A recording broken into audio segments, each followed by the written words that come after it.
श्रोताओं नमस्कार। क्षेत्रीय समाचार एकांश की इस विशेष प्रस्तुति में आज मैं आपके साथ हूँ नीता कांडपाल। आइए सुनते हैं सार्वदेशिक और सार्वकालिक हो रहा है समृद्धशाली भारतीय कंटेंट।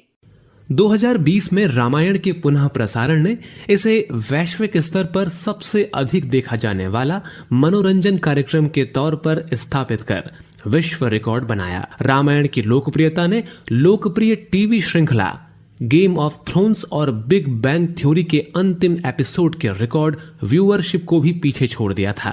33 साल बाद दोबारा प्रसारित हुए इस शो को दुनिया भर में 7.7 करोड़ लोगों ने देखा। मर्यादा पुरुषोत्तम श्री राम पर आधारित रामायण का कंटेंट इतना समृद्ध है कि ये भूमि, पंथ और रंग को धता बताते हुए फिर से एक बार सार्वदेशिक और सार्वकालिक हो गया। भारत ने ऑस्कर 2023 में RRR के नाटू नाटू सॉन्ग और द एलिफेंट विस्पर्स के साथ 2 ऐतिहासिक जीत हासिल की थी और कुछ महीने पहले गोल्डन ग्लोबल पुरस्कार भी जीता था। इसके अलावा भारतीय हिंदी उपन्यास टॉम ऑफ सेंड ने भी पिछले साल अंतर्राष्ट्रीय बुकर पुरस्कार जीतकर इतिहास रच दिया था। इसके बाद तमिल लेखक पेरुमल मुरुगन की पियरे अब अंतर्राष्ट्रीय बुकर पुरस्कार 2023 की लॉन्ग लिस्ट में शामिल हो गई है। ये दर्शाता है कि कैसे इंडियन कंटेंट फिर से विश्व के केंद्र में आ रहा है और दुनिया भर के दर्शक इस भूमि से उत्पन्न विचारों, इतिहास, छापों, कहानियों और शिक्षाओं को आत्मसात करने के लिए तैयार हैं। इन सब उपलब्धियों के बीच सबसे अच्छी बात यह है कि भारत ने अपनी सांस्कृतिक, क्षेत्रीय और भाषाई विविधता का सही उपयोग करना सीख लिया है, जो कंटेंट जनरेशन के लिए शक्तिशाली विचारों के अंतिम स्रोत के रूप में कार्य कर रहा है। यदि बारीकी से देखें तो विजेता सामग्री में एक समानता दिखाई देती है, जो भूमि, श्रम हितों, पर्यावरण, वनस्पतियों और जीवों, आध्यात्मिकता या देशभक्ति की सुरक्षा से संबंधित होता है। भारत अपने समृद्ध इतिहास, संस्कृति और प्राचीन शक्ति के साथ ऐसे कई कहानियों से बना एक जीवंत ताने बाने की तरह है, जो उपरोक्त किसी न किसी पहलू को समेटे हुए है। OTT प्लेटफॉर्म के रूप में कंटेंट की दुनिया में आई क्रांति इंडियन कंटेंट स्वीकार्यता को बखूबी बयां करती है। इसके साथ ही इनके माध्यम से सामने आने वाले आंकड़े और निष्कर्ष भारतीय कंटेंट की बढ़ती लोकप्रियता के प्रमाण के रूप में काम करते हैं। OTT के साथ भारत को पहले से ही जारी सांस्कृतिक आदान प्रदान के साथ एक बार में वैश्विक होने का मौका मिल गया है। भारतीय बाजार की विशालता और क्षमता न केवल ग्लोबल कंटेंट प्रोडक्शन और डिलीवरी प्लेयर्स को आकर्षित करती है, बल्कि भारतीय सामग्री को दुनिया भर में पसंद किया जा रहा है। अमेज़न प्राइम के अनुसार भारतीय अमेज़न ओरिजिनल्स के 20% दर्शक देश के बाहर के हैं। इसी तरह नेटफ्लिक्स पर माइटी लिटिल भीम के रूप में छोटा भीम के रूपांतरण ने भी दर्शकों की अच्छी संख्या हासिल कर ली है। नेटफ्लिक्स के अनुसार बच्चों की जॉनर में boss baby black in business के बाद माइटी लिटिल भीम वैश्विक स्तर कोलंबिया, अर्जेंटीना और चिली तथा अमेरिका में प्रमुखता से देखा जाता है। पर दूसरी ओर सबसे ज्यादा देखी जाने वाली ओरिजिनल सीरीज भी है। भारतीय कंटेंट को लेकर यह निष्कर्ष और रुझान आकस्मिक नहीं है। जहां तक प्रसार और संख्या का संबंध है, कुछ कारक स्वाभाविक रूप से पक्ष में काम कर रहे हैं। भारतीय भाषाएं, भारतीय बाजार और कंटेंट दोनों को लोकप्रिय बनाने वाले वैश्विक मीडिया और मनोरंजन उद्यमों के लिए मैग्नेट के रूप में कार्य कर रही है। तेजी से डिजिटल बदलाव और इंटरनेट की पैठ हाइपर लोकल होने के साथ भारत की क्षेत्रीय सामग्री केंद्र स्तर पर लोकप्रियता हासिल कर रही है, जबकि ऐसा पहले कभी नहीं था। रीजनल कंटेंट क्षेत्रीय सीमाओं और तकनीकी और मंच की बाधाओं को तोड़ते हुए बाहर निकल रहा है। मनोरंजन उद्योग में एक सुनिश्चित शॉर्ट निवेश बनने के लिए दोनों पक्ष यानी निर्माता और क्षेत्रीय विषय डिजिटल कनेक्टिविटी के माध्यम से स्वाभाविक रूप से एक साथ आ रहे हैं। विभिन्न डिजिटल प्लेटफॉर्म पर रीजनल कंटेंट की हिस्सेदारी तेजी से बढ़ रही है। विभिन्न क्षेत्रीय भाषाओं में कंटेंट की उपलब्धता भी अधिक से अधिक नए इंटरनेट उपयोगकर्ताओं को जोड़ने में मदद कर रही है।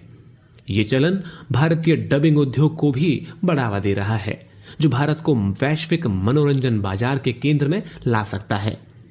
यदि भारत कंटेंट की दुनिया में विस्तार के इस दर को कायम रख पाता है, तो ये उम्मीद करना गलत नहीं होगा कि कुछ वर्षों में ध्यान इस पर केंद्रित हो जाएगा कि भारत क्या देखना चाहता है और दुनिया को क्या दिखाना चाहता है। धन्यवाद। श्रोताओं, आइए अब सुनते हैं विशेष श्रृंखला में मन की बात कार्यक्रम की अगली कड़ी। आकाशवाणी एक विशेष श्रृंखला में प्रधानमंत्री के मन की बात कार्यक्रम के चयनित अंश को 15 मार्च से प्रस्तुत कर रहा है। इस श्रृंखला का प्रसारण इस वर्ष अप्रैल महीने में मन की बात कार्यक्रम की 100वीं कड़ी प्रसारित होने के उपलक्ष्य में किया जा रहा है। इस श्रृंखला में प्रधानमंत्री के विचारों को श्रोता सुनेंगे, जिसमें उन्होंने बेटी बचाओ बेटी पढ़ाओ अभियान से महिला सशक्तिकरण को बढ़ावा देने का विचार व्यक्त किया है। लोग, आवाज और सीधा संवाद, यानी हमारे, आपके, हम सबके मन की बात। जी हां, ऐसे ही करोड़ों लोगों से जुड़ते हैं हमारे प्रधानमंत्री आकाशवाणी पर हर महीने के आखिरी रविवार को मन की बात कार्यक्रम के साथ। 3 अक्टूबर 2014 को शुरू हुआ ये सिलसिला इस बार अप्रैल में अपनी 100वीं कड़ी के साथ जारी रहेगा। इस अवसर पर आकाशवाणी इस विशेष कार्यक्रम से प्रधानमंत्री के कुछ ऐसे चुनिंदा संबोधनों को प्रस्तुत करने जा रहा है जिन्होंने देश को नई राह दिखाई। कार्यक्रम की 5वीं कड़ी में प्रस्तुत है मन की बात का वो अंश जिसके जरिए घर की लक्ष्मी बेटियों को लेकर बदलने लगी लोगों की सोच। केंद्र की सत्ता संभालने के बाद प्रधानमंत्री नरेंद्र मोदी ने कई ऐसे कदम उठाए जिसने भारत के मानस को बदल दिया। बेटियों को सम्मान दिलाना ऐसा ही कदम रहा। प्रधानमंत्री ने देश को संदेश दिया, बेटी बचाओ बेटी पढ़ाओ। इसका असर भी हुआ। देश में लिंगानुपात तेजी से सुधर रहा है। बेटियों को अब परिवार बोझ नहीं, सम्मान समझता है। बेटी बचाओ बेटी पढ़ाओ का संदेश देने के लिए मन की बात में प्रधानमंत्री ने तब के अमेरिकी राष्ट्रपति बराक ओबामा का हवाला देते हुए कुछ यूं कहा। भारत में सेक्स रेशियो के कारण एक बहुत बड़ी चिंता सता रही है। 1000 लड़कों के सामने लड़कियों की संख्या कम है और उसका मूल कारण लड़के और लड़की के प्रति देखने का हमारा जो रवैया है वो दोषपूर्ण है। प्रेसिडेंट ओबामा से मैं मदद मांगू या न मांगू, उनका जीवन ही अपने आप में एक प्रेरणा है।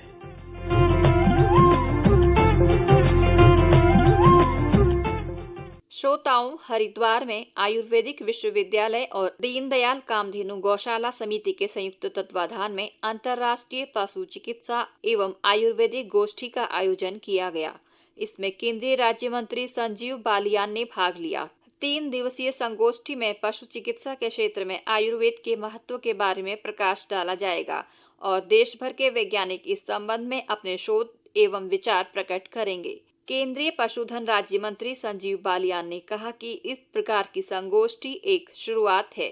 आगे भी इसको बढ़ावा देने के लिए केंद्र सरकार काम करेगी। उन्होंने कहा कि प्राचीन काल से पशु चिकित्सा में आयुर्वेद का इस्तेमाल होता रहा है, परंतु उसकी वैज्ञानिक प्रमाणिकता पर जोर नहीं दिया गया। केंद्र सरकार ने प्रयास किया है कि पशु चिकित्सा आयुर्वेद को कैसे मान्यता दी जाए, इस बारे में सरकार ने पहल भी की है। देखिए, महत्व बहुत बड़ा है। ये शुरुआत है, आप कह सकते हैं। पुरानी नुस्खे हमारे पूर्वजों के द्वारा चले आए, आज भी वेटरनरी प्रैक्टिस में इस्तेमाल होते हैं, लेकिन उनकी साइंटिफिक वैलिडेशन आज तक नहीं हुई। पिछले कुछ समय से केंद्र सरकार ने प्रयास ये शुरू किए हैं और इस तरह की जो संगोष्ठी होंगी उनके द्वारा ये प्रयास को बढ़ावा मिलेगा। आने वाले समय में हम आयुर्वेद के कोर्स कुरिकुलम भी वेटरनरी साइंसेज के जो सब्जेक्ट है, जिस सब्जेक्ट उसमें शामिल करेंगे और अगर कोई पायलट प्रोजेक्ट यूनिवर्सिटी की तरफ से आता है जिसको वैलिडेशन मिल सके साइंटिफिक, वो भी करेंगे। तो एक तरह से आयुर्वेद को अब LSD में हमने देखा है, कोरोना में ह्यूमन में देखा है, LSD जब बीमारी आई तो गायों में देखा। आयुर्वेद का बड़ा प्रभाव रहा है। तो जो पुरानी परंपराएं हमारी उनको आगे बढ़ाने का काम अब साइंटिफिक तरीके से सरकार करेगी। उत्तराखंड आयुर्वेदिक विश्वविद्यालय के कुलपति डॉक्टर सुनील जोशी ने बताया कि पहली बार इस तरह का कार्यक्रम आयोजित किया जा रहा है, जिसमें पशु चिकित्सा को आयुर्वेद से जोड़कर इसे सरकारी तौर पर मान्यता देने का काम किया जाएगा। 3 दिवसीय संगोष्ठी में देश भर के विद्वान एवं पशु चिकित्सक यहाँ पर अपने शोध एवं विचार प्रकट करेंगे और 3 दिवसीय संगोष्ठी से निकलने वाले अमृत कुंभ को केंद्र सरकार के सामने प्रस्तुत करके उसे सरकारी पाठ्यक्रम में जोड़ने का काम किया जाएगा। श्रोताओं, आज के कार्यक्रम में बस इतना ही। कल आपसे फिर मुलाकात होगी। तब तक के लिए मुझे दीजिए आज्ञा। नमस्कार।